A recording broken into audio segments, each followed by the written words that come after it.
So deputies have been out here since about 4 o'clock this morning. Now that it's light out, you should be able to get a better look at that truck right there that crashed. And each of the kits have one of these. This is a visual communication board. You can see here how it has a pain measurement scale. We first arrived at the scene about 30 minutes after everything happened. We came back just after 9 o'clock, and since then we've seen car after car to happen in one of the homes that's behind that privacy fence. We're not exactly sure which home it was. It's a double red flag day. You can see those red flags. They got this call around 4:45 this morning. You can see that the northbound lane here at Highway 29 is closed and they could be suspended or expelled. However, as of now, they cannot face criminal charges. As I'm here in the airport, I'm just thinking about what it would be like to take a vacation.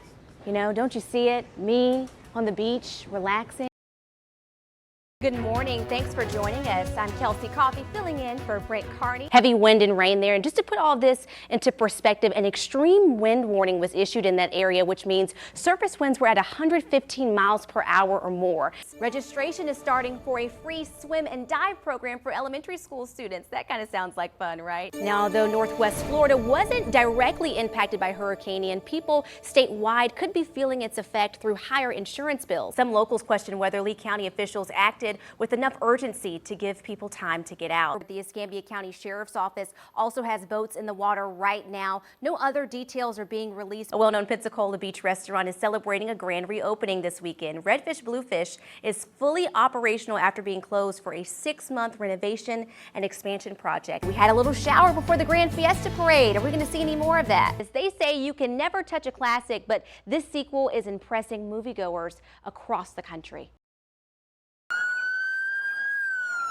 The sound of danger when you least expect it. This is a very senseless, careless, just ridiculous act. Escambia County Sheriff Chip Simmons says a 22-year-old man is dead and another man is injured after a shooting at the Bellevue Youth Football and Baseball Complex on Longleaf Drive. There were 2 males wearing masks that engaged with the individual right now that is deceased. Shots were exchanged. I would say that there were dozens of shots being fired. Deputies are now searching for the 2 suspects in a white Nissan Altima. Sheriff Simmons says the shooting happened between the baseball and football field. He says teens and even children were in the area when the shooting started. Children like Sarah Davison's 14-year-old son. He heard a bunch of gunshots, they all did, and then everyone just started running, and kids were getting tossed over fences and people were trying to get out. The sheriff says no children were injured. It's ridiculous that we can't watch a football game without worrying about safety of our children or ourselves, where you have to look over your shoulder because someone may have a gun. Davison says it's up to parents and the community to work together to stop violent acts like this one. Here's the thing, Pensacola. The cops can't fix this. This is not something that the schools can fix or the cops can fix. The people of Pensacola have to fix this. My constituents in the Panhandle have had enough. As hundreds of supporters listened to U.S. Congressman Matt Gaetz and Jim Jordan in a campaign rally Saturday, dozens of protesters chanted outside.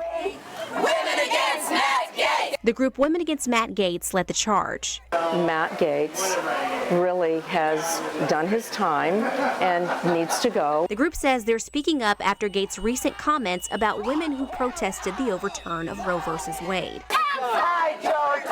Gaetz talked about the protesters during the rally. You know how the fake news will report it? They'll say, oh, while a few people gathered to support Matt Gaetz and Jim Jordan, there were 50 people outside. We might disagree on policy, and I'm going to fight like crazy in the Congress to do what I think is best for the country, but we can smile. It's America. One of Gaetz' opponents, Mark Lombardo, was also outside. He says he wasn't there to protest. We're making sure that everybody knows that there is an alternative for the 1st Congressional District. Lombardo isn't the only opposing candidate in the race. We also checked in with candidate Greg Merck after the rally. But I believe that I can beat Matt Gaetz on the issues because we are diametrically opposed on things like climate change, transgenders in the military, the radical animal rights groups, legal recreational marijuana, and I can go on and on about the issues. A family calling for justice for almost 70 years. She just said, you guys, we found it. She didn't say what it was. We just knew it immediately. That it was this. An unserved arrest warrant for Mrs. Roy Bryant, now known as Carolyn Bryant Donham. the woman who accused 14-year-old Emmett Till of whistling at her, an accusation that led to his kidnapping and murder. Tia Robbins is Emmett's cousin. She now lives in Pensacola. It's sad that I still have to share the same story with my children, and we're still fighting for justice. Advocating for Emmett is a part of her family pedigree. Her mother, Deborah Watts, co-founded the Emmett Till Legacy Foundation.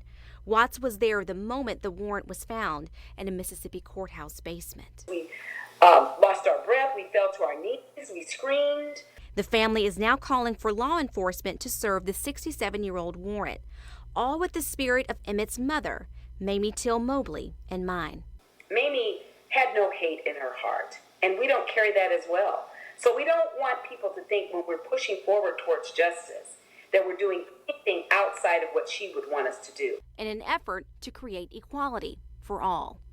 There's been so many injustices against the Black community that I think it's time to show America how we can make things right. Talk a little bit about just the importance of them having their protective gear out there as officers, because he would have been dead today. And I'm going to put that, I forgot a line piece on that one. Tell me. Gigi, stop it. Girl. Gigi. What? This is so good. Oh, I remember my mom showing me The Incredible Hulk because that's what she watched as a kid. So what does it mean to you to know that your work has transcended generations?